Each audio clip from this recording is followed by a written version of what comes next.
Everyone in the village called Thomas a blessed man. He had money, cars, and a mansion that shined like gold. But what no one knew was that behind his riches was a dark secret buried inside his own house. His old mother, Margaret, who once sold everything just to raise him, now sat on the cold floor every day, eating nothing but dry bones, while her son laughed and chewed fried chicken on his royal share. The laughter of Thomas was loud, but the cry of Margaret was louder in the ears of heaven. What kind of son feeds his own mother bones? What kind of riches demand the tears of a widow? Thomas was the only son of Margaret, a poor widow who struggled all her life to see him survive. When his father died, Margaret sold her land, her jewelry, even her wrappers, just to pay his school fees and put food on the table. Sometimes she went hungry for days, but she always made sure Thomas ate something. People in the village used to say, Margaret is suffering too much, but her son will one day be her crown. She believed them and endured every pain. But Thomas grew up with greed burning in his heart. He wanted wealth by all means. One night, he was lured by a wicked occult group in the city. They promised him riches, cars, and fame. But there was one shocking condition. He must never allow his mother to eat good food in his house. She must only eat bones, and she must eat them sitting on the floor while he sat on a chair laughing at her. If he failed, his wealth would vanish and he would die. Thomas agreed. From that day, his life changed. Money flowed into his hands. Houses and cars followed, and people began to respect him. But inside his mansion, his old mother became nothing but a servant of sorrow. Every evening, Thomas would sit on a golden chair with a full plate of fried chicken, rice, and meat before him. His mother, Margaret, would sit on the cold, tiled floor with only bones thrown at her. Tears would stream down her wrinkled face as she chewed dry bones, while her son laughed so loudly that his voice echoed through the mansion. Eat, mother, eat your portion, he would say with wicked joy. Margaret could not understand. This was the same son she carried for 9 months, the same boy she suffered for, the same child she denied herself food just to feed. She would cry bitterly every night, asking God, why is my only son treating me like this? Did I commit a sin by bringing him into this world? But Thomas never stopped. The more he mocked her, the richer he became. The occult group's warning was too strong for him to disobey. His heart became hardened, and he told himself, better my mother suffers than I lose my riches.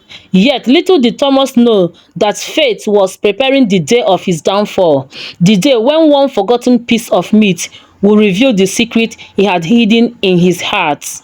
One hot afternoon, Thomas rushed out of the house to meet with his occult brothers. In his haste, he forgot something dangerous. He left a pot of fresh meat in the kitchen. Margaret, weak from hunger, was sitting on the floor as usual, staring at the pile of dry bones her son had thrown before her. Her stomach rumbled, her eyes dimmed, and her heart ached. For a moment, she thought to herself, maybe if I search the kitchen, I will find crumbs to eat. Just something better than these bones. Slowly, she dragged herself to the kitchen. The smell hit her first. Rich, hot, fried meat sitting in a shiny pot. Her heart leapt with joy. Meat, she whispered, trembling with excitement. For years, she had not tasted it in her own son's house. With shaking hands, she picked one piece, then another and another. She sat on a dining chair for the first time, chewing the meat with tears of joy rolling down her cheeks. For the first time in many years, she felt like a human being, not a beggar in her own son's home. She kept whispering, "Thank you, Lord, at last, today, my soul is happy." But the happiness was short. Just as she finished eating, the door burst open. Thomas ran in, sweating, his face pale with terror. His eyes scanned the table, and when he saw the empty pot, he screamed like a madman. "No! No! Mother! What have you done?" He fell to the ground, beating his chest. His voice shook the house. I will confess, I will confess. Mother, you have killed me oh. Margaret froze on the chair, meat still in her hands. Thomas, what are you saying? What do you mean? Thomas rolled on the floor, crying and pulling his hair. Mother, forgive me. I joined an occult group. They told me to never give you meat or good food. They said you must eat only bones on the floor. Why I laugh? For me to remain rich. That was the sacrifice. That was the price for my wealth.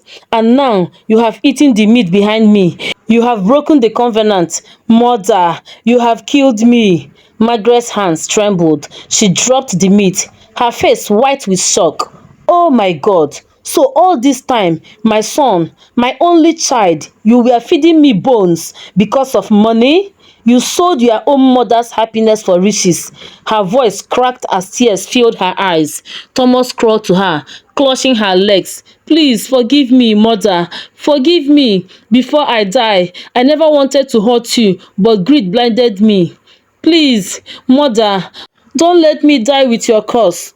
But even as he begged, his body began to shake violently. His heart pounded. His breath shortened. He screamed. It's happening. It's happening. They are here for me. He clawed at his chest, crying like a child. Mother, forgive me. Forgive me. Margaret, though broken, knelt beside him, sobbing. Thomas, I forgive you.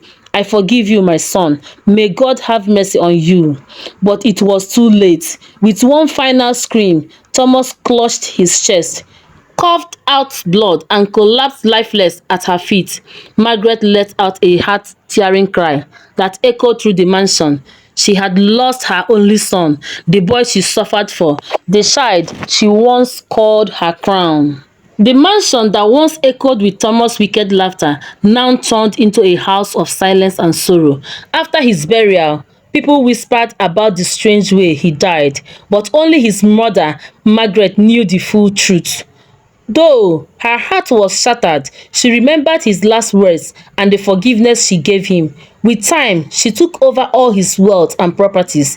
The very riches that once made Thomas wicked became her comfort. For the first time, she sat on chairs, ate meat freely, and lived in peace. But deep inside, she always carried the pain of losing her only son to greed and the devil's lies. Moral lessons. 1. Greed can blind a person until they forget the very hands that fed them. 2. No amount of money is worth sacrificing your own mother's tears and dignity. 3. Evil wealth never lasts. It always ends in sorrow and shame. 4. Above all, God hears the cry of the oppressed, especially the cry of a mother. Margaret lived the rest of her days peacefully, but her story became a warning to others. Never sell your soul to the devil, and never dishonor the woman who gave you life. My beloved viewers, thank you so much for watching this story. If you are touched by this lesson, please don't forget to subscribe to my channel.